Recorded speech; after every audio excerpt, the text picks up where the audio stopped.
So yun mga idol, sa mga bago pa lang at di nakakalam, si Diamond Pro Game o Diamond Game ay iisa lang po. Kung may dati ka ng account dito sa Diamond Game, kung agent ka o player ka, so hindi mawawala yung data mo, ilagin mo lang yung account mo dito sa Diamond Game dito sa Diamond Pro Game. Sa mga hindi nakakalam, si Diamond Pro Game ay isang application o isang laro kung sa pwede ka kumita ng GCash, maglalaro ka lang. So para ma-download tong application, click nyo lang yung download link sa description ng video o kaya sa pin comment. So paano mag-register kapag na-install mo na? So click nyo lang tong register, tapos pilapan nyo lang yung apat na to. So dito sa mobile, dyan may lalagay yung fully verified na GCash mo dahil dyan papasok lahat ng cash out mo. So dito sa inyong password mga idols, gumawa ka lang ng sarili mong password sa verification code, click mo lang tong send. May magte-text sa inyong verification code dito sa number na nilagay mo sa taas. So dito sa referral ID mga idols, pwede nyo gamitin referral ID ko. So i-type mo lang 785 36961. So yan nasa screen. Sa mga hindi open yung Diamond Game mga idol, so click nyo lang yung bagong link diyan para ma-download nyo tong Diamond Pro Game. Tapos mag-login ka lang kapag nakapag-register ka na.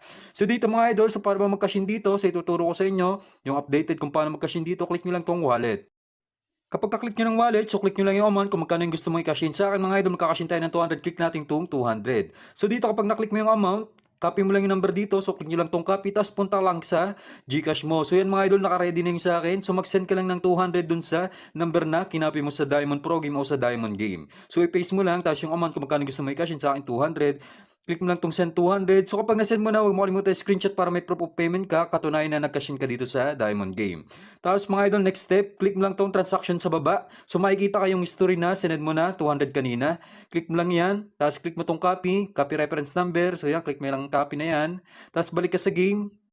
So yung reference number na kinapay mo kanina sa GCash sa transaction mga idol, so ipapaste mo yan dito sa baba sa enter the reference number. So ipaste mo lang, click mo lang yung okay, click mo tong submit, so automatic papasok na yung cash in natin na 200. So mag-back ka lang mga idol, so nakikita nyo pumasok na yun sa game balance natin. So nakikita nyo pumasok na yung 200. So halimbawa ganito yung cash in na encounter mo sa GCash mga idol, click mo lang tong wallet. So may isa pa dito, click nyo tong GCash. So dito automatic pay to mga idol para ka lang nagka-cash in sa Shopee, InstaPay, DragonPay. So pagka-click mo ng amount, so marerekta ka sa site, ilagay mo lang yung GCash mo dyan, may dadating sa inyo 6-digit code sa number na ilagay mo dyan, tapos ilagin mo lang yung GCash mo, click mo lang yung send money, so automatic mga idol mapipay na yung cash in mo. So ngayon magpo-proceed na tayo sa actual game natin, so ganun lang kadali mag-cash in. So yun mga idol, so maglalaro tayo dito sa Diamond Game. So nakikita nyo 8,850 yung ating punan. So dito natin papalagay nyo sa Animal World. So ituturo ko sa inyo kung ano yung discarding gagamitin ko ngayon. Kung sa mga nakarang video natin, 4 na animals, so 3 animals yung tinatayan natin. Kung ano-ano lang tinatayan natin, basta makaapat tayo, 3 animals. So dito mga idol, 2 animals lang yung tatayan natin, no? So try muna natin 3 animals, try natin mag-rabbit. Sa rabbit kasi kukunti pa lang lumalabas. Tapos tayo ng 300 sa panda, 200 naman sa lion. So magpo-focus tayo dito sa mga pinakakonting lumalabas. So tulad ditong rabbit mga idol, magpo-focus tayo dyan sa rabbit. So nagpanda, buti na lang tumaya tayo ng 300. 300 times 8 yan, malalaki yan. Kahit pa paano nabawi yung ating panaya. So may kabig pa tayong 380.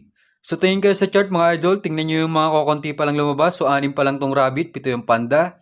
Bale, pigeon tsaka rabbit ang may pinakakonti. So, 4 lang sa pigeon, 6 sa rabbit. So, dyan tayo dalawa magpo-focus. Sa pigeon tsaka rabbit tayo magpo-focus dyan mga idol. Kaya tayo ng 500 sa pigeon, 1,500 naman sa rabbit. So, tingnan natin kung tatama. So, ma-achieve lang natin 20k. Ganun lagi yung target balance natin. Okay na, pwede na natin cash out. So, yan, bumagal na. So, nag-pigeon unang taya, 500 times 8 yan. Bali, 4,000 yan. So, nadoble yung ating taya. So, total balance na natin. May kabig tayong 1,900. 11,095 na. So, panalo agad tayo ng 3K. So, next round mga idol, dito pa rin tayo sa 2 animals na to dahil ito yung mga pinakakonting lumabas sa rabbit at pigeon. Diyan tayo magpo-focus. Kung napapansin nyo, mas mataas yung taya ko dito sa rabbit dahil times 6 lang yan. Lakihan natin para kung sakali mag-rabbit. Medyo maliit lang kasi yung times 6 mga idol kaya nilalakayin ko yung taya. So, rabbit tayo. So, yan, mukhang magra-rabbit na. So, 1,500 times 6 yan, bali 9,000 yan. Kung napapansin nyo mga idol, medyo may effective yung inaabangan nating animals, no? Abangan natin tong rabbit tsaka pigeon. So, baka mamaya, pumaspas yan 2 yan. So, nakikita nyo naman, kukunti pa lang yung result ng 2 yan, itong pigeon tsaka rabbit. So, total balance na natin, 17,745. So, nakakatatlong tama pa lang tayo mga idol, no? So next round, dito ulit tayo. Focus tayo dito sa rabbit. Kung napapansin nyo, 18 times nang lumabas yung swallow, 7 pa lang yung sa rabbit. Kadalasan pantay yung result ng 2 yan. Dito naman sa pigeon, mga idol, so kadalasan din, sumasabay din yan sa bilang ng rabbit at swallow. So tulad yun mga idol, so nagrabit na naman. So 1,500 ulit yung taya natin. Another 9,000 yan. So total balance natin, na-achieve na natin target balance natin. May kabit tayo 6,650. 24,395 na yung ating total balance. So next round, try natin pabuti ng 30k. So dito pa rin tayo sa rabbit tsaka sa pigeon. Kung napapansin nyo, mukhang hahaba na tong rabbit. Tiyan natin kung tatama. So ito yung inaabangan ko dito mga idol, no, itong rabbit tsaka swallow. Kung ano yung mas lamang na tama dyan. For example, lamang ang tama ngayon ng swallow 18 times. Ang rabbit ko konti pa lang. Abangan mo yung mas konti sa dalawang yan. So yun, nag-pigeon na naman. Sumita tayong 500. So hindi na masama. Times 8 naman yan. Malaki yung ating kabig. So nadoble lang yung ating taya. So may kabig ulit tayong 1,900. So total balance na natin 26,295. So next round mga idol, kapag tumama pa to, 30k plus na yung ating balance, so pwede na natin i-cash out to. So dito pa rin tayo sa rabbit, 1,500. 500 naman sa pigeon. So abangan lang natin tong rabbit na to mga idol. Dahil kukunti pa lang talaga yung lumalabas ng rabbit. So ganun talaga sa time 6. Kung ano yung kukunting lumalabas dyan, yan yung abangan mo. So yun, mukhang magra-rabbit na naman. So 9k na naman yan mga idol. So 1,500 times 8 yan.